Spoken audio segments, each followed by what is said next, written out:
Assalamualaikum warahmatullahi wabarakatuh. Alhamdulillah wassalatu wassalam ala nabiyyina Muhammad sallallahu alaihi wasallam wa ala alihi wa ashabihi wa man tabi'ahum bi ihsani ila yaumiddin. Amma ba'd. Alhamdulillah, senantiasa kita panjatkan puji dan syukur kita hanya kepada Allah Subhanahu wa taala yang telah memberikan kepada kita berbagai macam karunia-Nya. Dan alhamdulillah pada kesempatan hari ini kita akan melanjutkan pelajaran kita dengan nahwu sederhana. Ya, bab ketiga, i'rab pada isim dan tandanya. Ya, sebagaimana kita ketahui, ya kata terbagi menjadi 3 kelompok ya ketika menyusun kalimat. Kelompok pertama disebut fi'lun atau kata kerja. Dan kata kerja ini juga terbagi menjadi 3. Ya, ada fi'il madhi, kata kerja yang telah lalu. Ada fi'il mudhari, kata kerja yang menunjukkan pekerjaan yang sedang dikerjakan. Juga ada fi'il amr, kata kerja yang menunjukkan perintah. Ya. Dan ini bisa dipelajari di buku Pra Pemula Al-Husna ya secara khusus. Kemudian kelompok kata yang kedua adalah isim. Ya, kata benda. Kata benda ini ya menunjukkan nama-nama benda, menunjukkan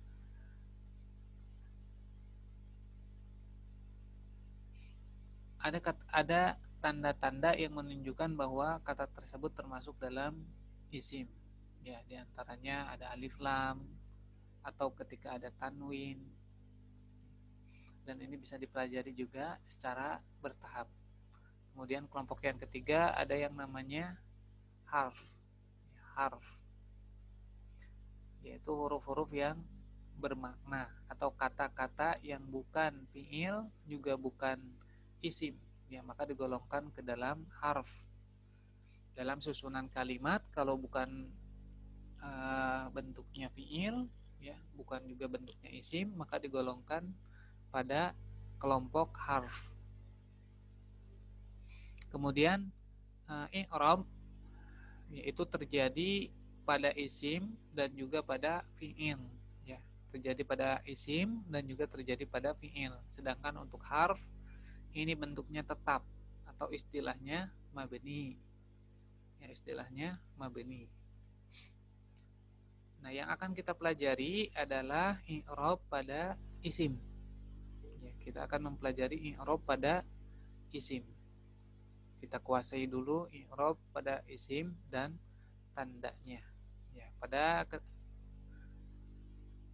pertemuan sebelumnya ya kita sudah membahas, ya kita sudah mengetahui bahwa bahasan ilmu nahwu itu adalah perubahan akhir kata atau yang disebut dengan i'rab.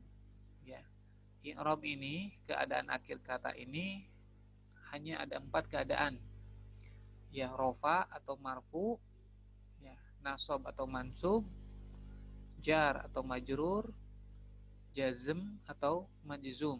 Ya, yang akan kita gunakan ya yang ada di dalam kurung ini, marfu, mansub, majrur, dan majzum. Nah, untuk isim ini tidak ada yang majzum. Jadi hanya kita akan pelajari 4.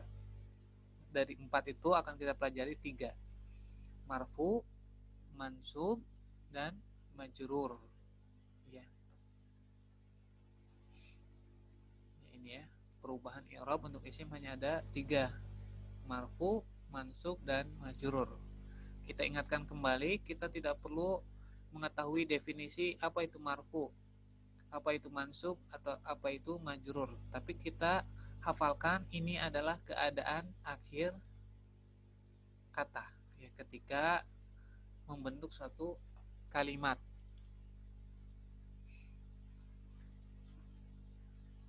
Ya, kemudian dari yang sudah kita pelajari sebelumnya, keadaan marfu itu saat posisi sebagai mubtada, khobar, dan fa'il ya. Isim menjadi marfu ini ketika menjadi inti kalimat ya, yaitu ketika posisinya sebagai mubtada, khobar dan fa'il. Ini sudah kita pelajari.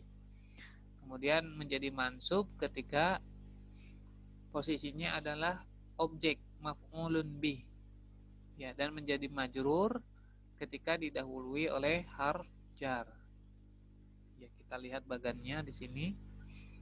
I'rab yang marfu ini kita sudah pelajari bagian ini, jumlah mufidah, ada jumlah fi'liyah dan ada jumlah ismiyah. Jumlah fi'liyah ini terdiri dari fi'il dan fa'il ya. Ini yang pasti ada.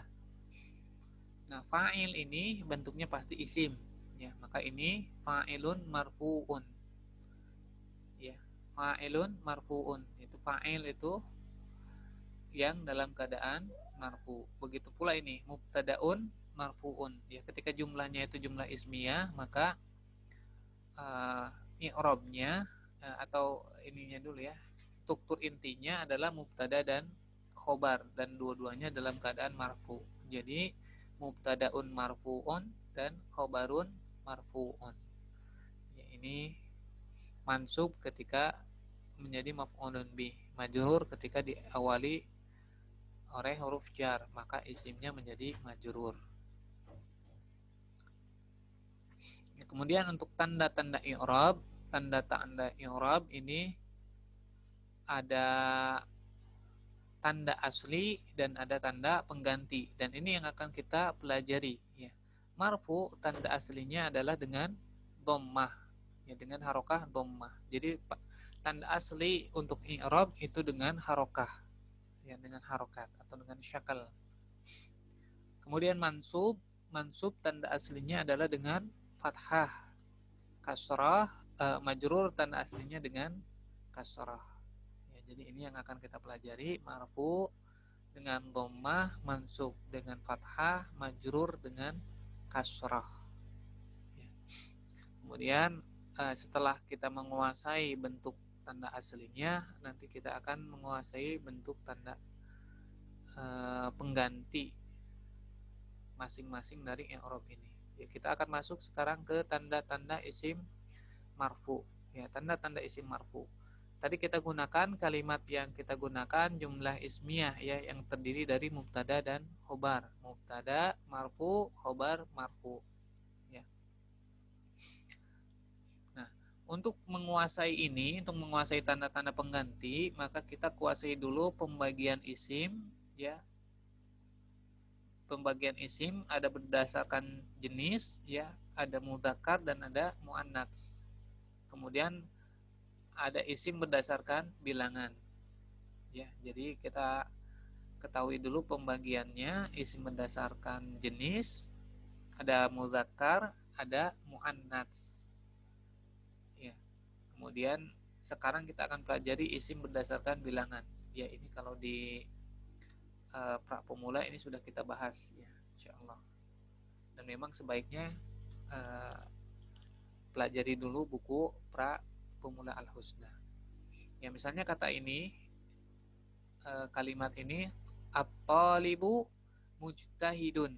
At-talibu seorang pelajar itu ya, pelajar itu ya, pelajar itu atau pelajar tersebut, mujtahidun asalnya adalah orang yang rajin ya. Jadi kalau dari segi terjemahan asalnya, pelajar tersebut adalah orang yang rajin ya. Tapi kita bisa terjemahkan secara ringkas, pelajar itu rajin ya. Jadi struktur katanya subjek predikat ya, subjek predikat. Jadi bisa diterjemahkan pelajar itu rajin. Nah, yang kita perhatikan adalah di sini bentuknya tunggal ya, istilahnya mufrad ya, mufrad. Tanda marfunya adalah dengan dhammah yang ada pada akhir kata ini yang diwarnai dengan warna hijau. Mujtahidun juga sama, ini mufrad ya, atau bentuknya tunggal, maka tandanya dengan dhammah. Kemudian ketika mustanna yaitu yang bermakna ganda, at-talibani mujtahidani. Ya, dua orang pelajar itu, dua orang mahasiswa itu, mujtahidani adalah dua orang yang rajin. Ya. Nah, kita lihat perubahannya, asalnya at-talibu menjadi at-talibani.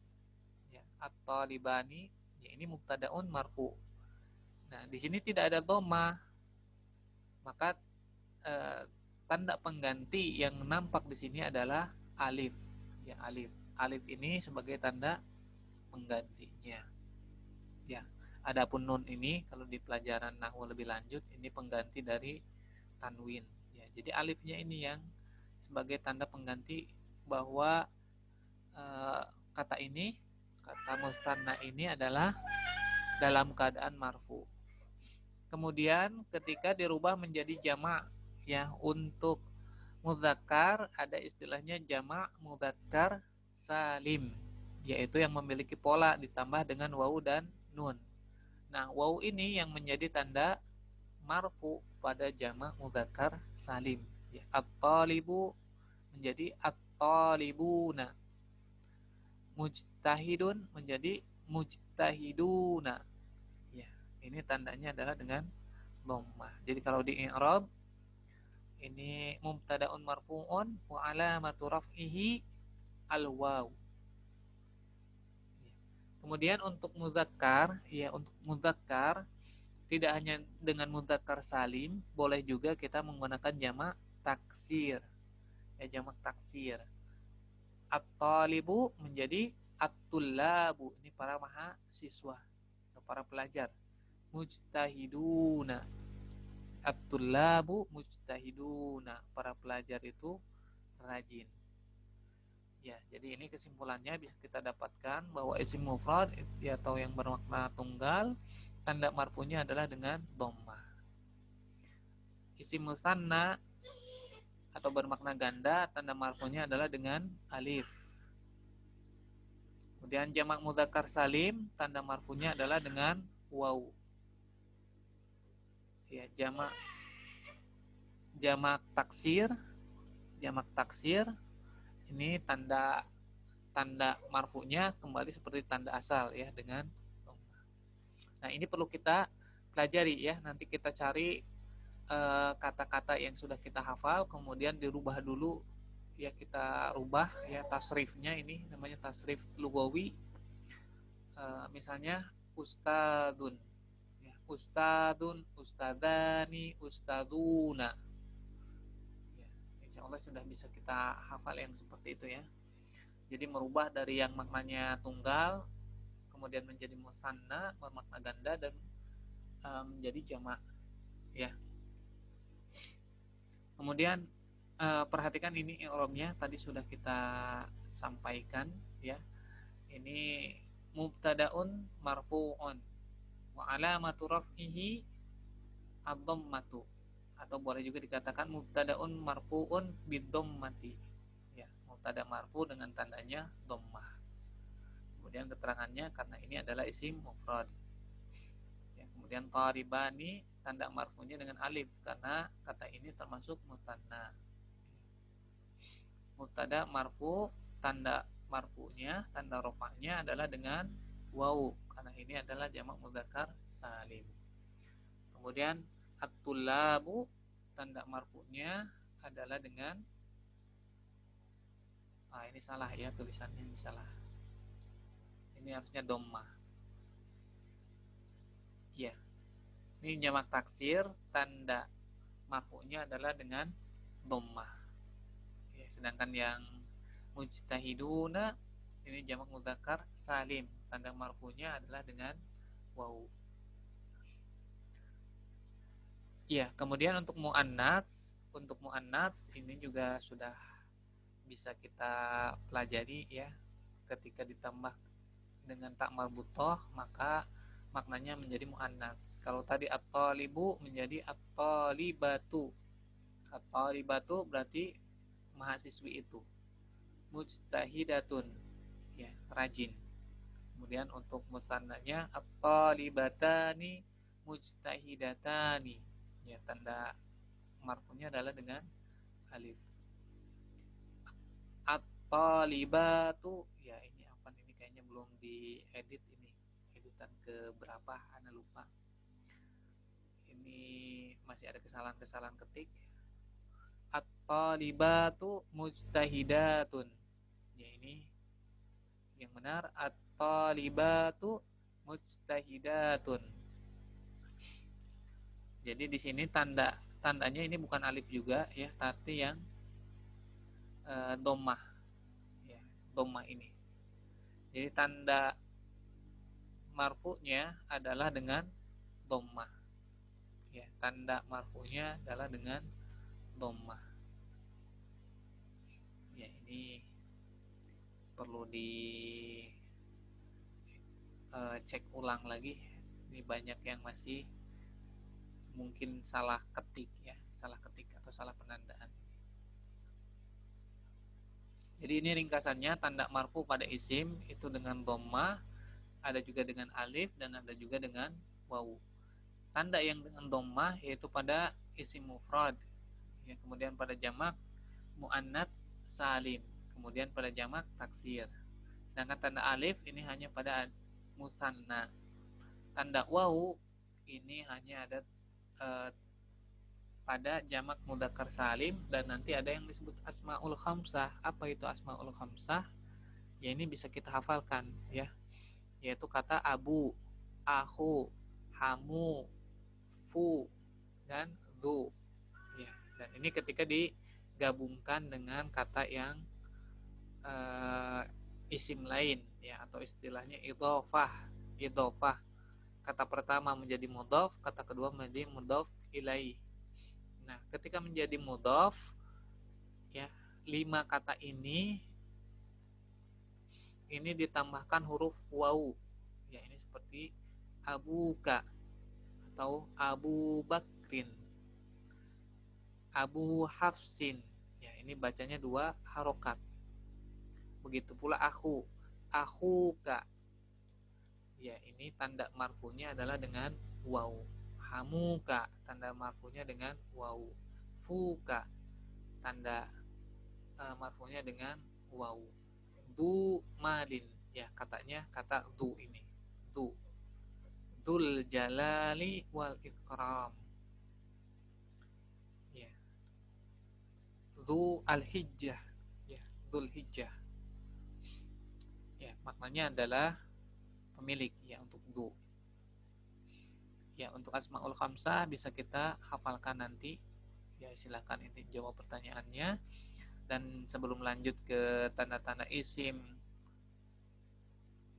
yang mansub ya, yang nasab, ini silahkan dilatih terlebih dahulu ya, ketika kita membaca Al-Qur'an atau kita sengaja mencari di Al-Qur'an ya tanda-tanda marfu. Kita kenali dulu tanda-tanda marfu yang ada di dalam Al-Qur'an. Yang paling banyak adalah dengan dhammah dan waw ini. Kemudian ketika ada jamak muannats salim ya, jamak muannats salim, kita perhatikan tanda-tandanya.